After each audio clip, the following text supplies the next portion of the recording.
Welcome. Today we will discuss the topic on delegated legislation. This topic is relevant for 3 years and 5 years classes. This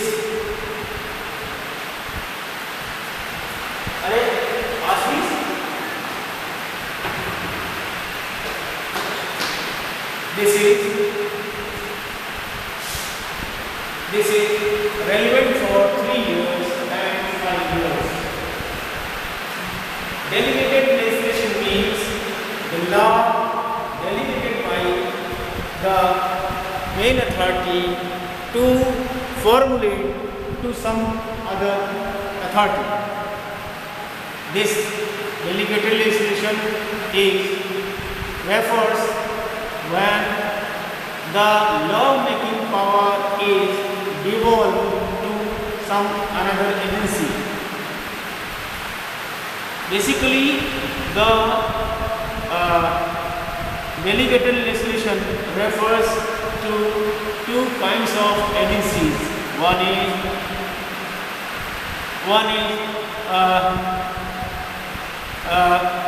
other than legislature, to whom the law is prescribed with skeleton making. Policy making is done by the legislature of concerned competent legislature. However, the flesh and blood filling is delegated to some other agency. In this way,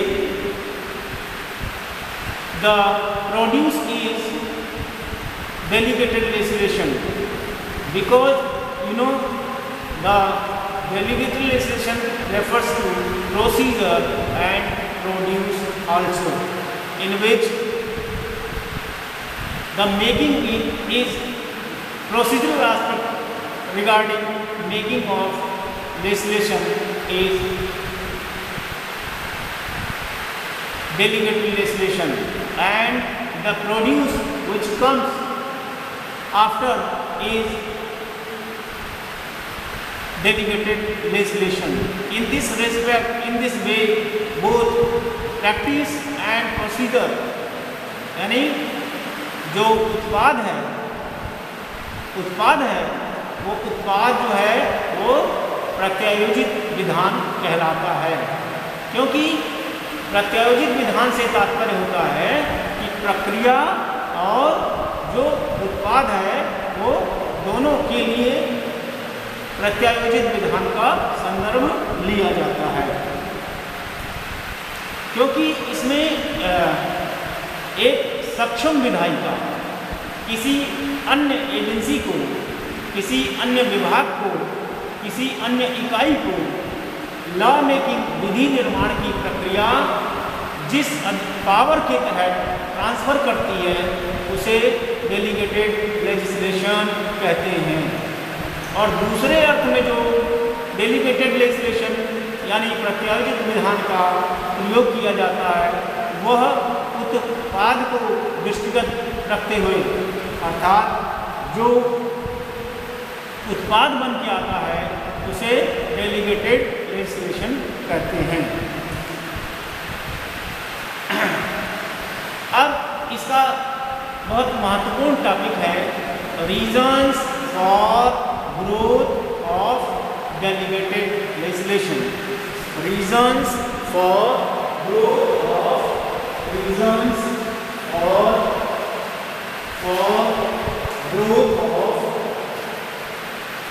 delegated legislation.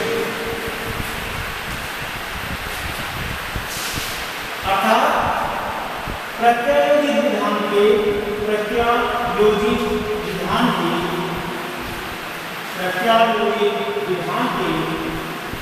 Vikas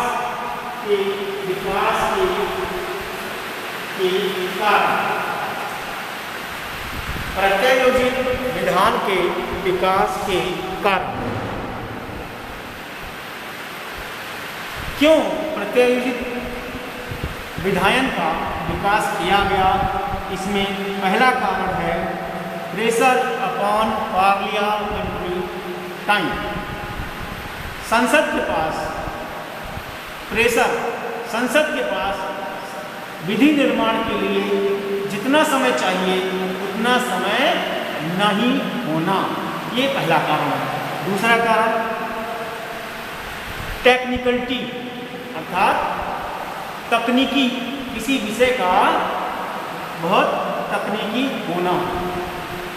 law making का काम है, सांसद expert नहीं होते विभिन्न विषयों के लिए। जैसे डॉक्टरों से संबंधित कोई विधि बनाना है या बार काउंसिल से संबंधित कोई विधि बनाना है या तकनीकी शिक्षा के लिए कोई विधि बनाना है, तो उसके लिए सक्षम प्राधिकारी उस प्रकार की जो कंट्रोलिंग यूनिट्स हैं वो सक्षम हैं।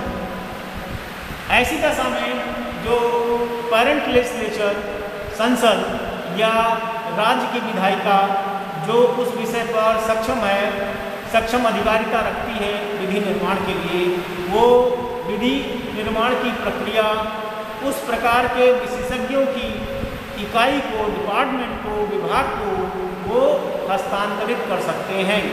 यह प्रक्रिया डेलीगेटेड लेजिस्लेशन यानी प्रत्यायोजित विधान के रूप में माना जाएगा। तो ये दूसरा कारण हो गया। तीसरा कारण है फ्लेक्सिबिलिटी।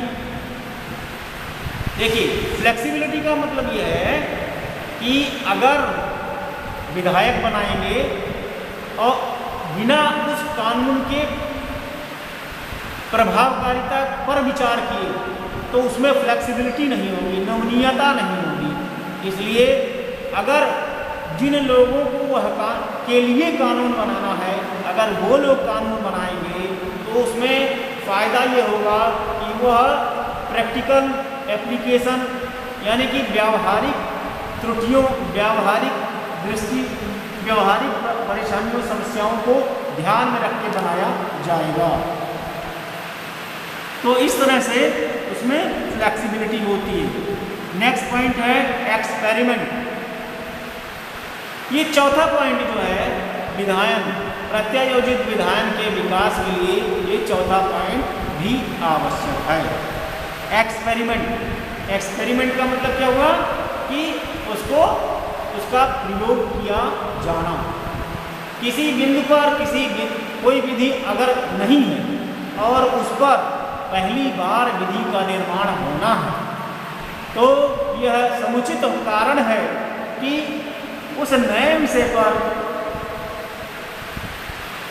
एक एक्सपेरिमेंटेशन के तौर पर, एक सैंपल के तौर पर, एक नमूने के तौर पर एक पर्टिकुलर विधि बनाई जाए और उस विधि निर्माण का काम किसी एजेंसी को दिया जाए, किसी डिपार्टमेंट को दिया जाए, जिससे उसका बेहतर प्रयोग को पुनर्स्थापित हो सके। इस प्रकार जो एक्सपेरिमेंटेशन हो जाएगा, अगर मान लो वो सफल नहीं हुआ तो चूँकि वो देश की सुप्रीम लेजिस्लेटिव बॉडी के द्वारा नहीं बनाया गया है, तो एक अपॉर्चुनिटी होता है कि जो सुप्रीम लेजिस्लेचर है, जो पेरेंट लेजिस्लेचर है, उसमें कुछ रद्द-बदल करके नया कानून ला सके। इसके अलावा नेक्स्ट पॉइंट है इमरजेंसी, आपातकालीन अवसर। यह प्रत्यायोजित विधान एक आपातकालीन अवसर उपलब्ध कराता है। ऐसी दशा में कि एक जो पर्याप्त गुंजाइश होती है तो उसमें जो भी रद्द-बदल कर सकते हैं, जो भी संशोधन कर सकते हैं, कम समय में उस पर कानून बना सकते हैं। और नेक्स्ट पॉइंट है कॉम्प्लेक्सिटी ऑफ मॉडर्न एडमिनिस्ट्रेशन। वर्तमान प्रशासन की जटिलताएं। आज का प्रशासन इतना ज़्यादा वर्कलोड उसके पास है कि हर विषय पर संसद या राज्य की विधायिका बुलाकर कानून बनाया जाए, उस पर ज़्यादा समय संभव नहीं है कि वो लगा सकें। ऐसी दशा में वो उस विषय पर किसी दूसरे को ट्रांसफ़र कर देते हैं, कार्य ट्रांसफ़र कर देते हैं। तो इस तरह से उस पर यह विधि निर्माण का जो प्रक्रिया और प्रोड्यूस है वो विधान, प्रत्यायोजित विधान बनाता है। इसके अलावा प्रत्यायोजित विधान के लिए कुछ टेस्ट है, कसौटी है, उस पर जांचा जाता है कि क्या वह सही होगा। जैसे प्रत्यायोजित विधान का केवल संकेत मात्र ही ट्रांसफ़र किया जाता है, भारी मात्रा में विधान का जो प्रत्यायोजन है वो नहीं किया जाता। जैसे excessive delegation is not permissible, अत्यधिक शक्ति का प्रत्यायोजन जो है वो संभव नहीं है। Excessive delegation is not permissible, जो अत्यधिक विधान है वह परमिसिबल नहीं है। इसलिए केवल जो पेरेंट लेजिस्लेशन है उसके दायरे में रहकर वो उस विधान को किया जाता है और उसका वह तो आज का यह शिक्षण हम यहीं पर विराम देते हैं। शेष अगली कक्षा में पढ़ाएंगे। Thanks a lot. हो गया।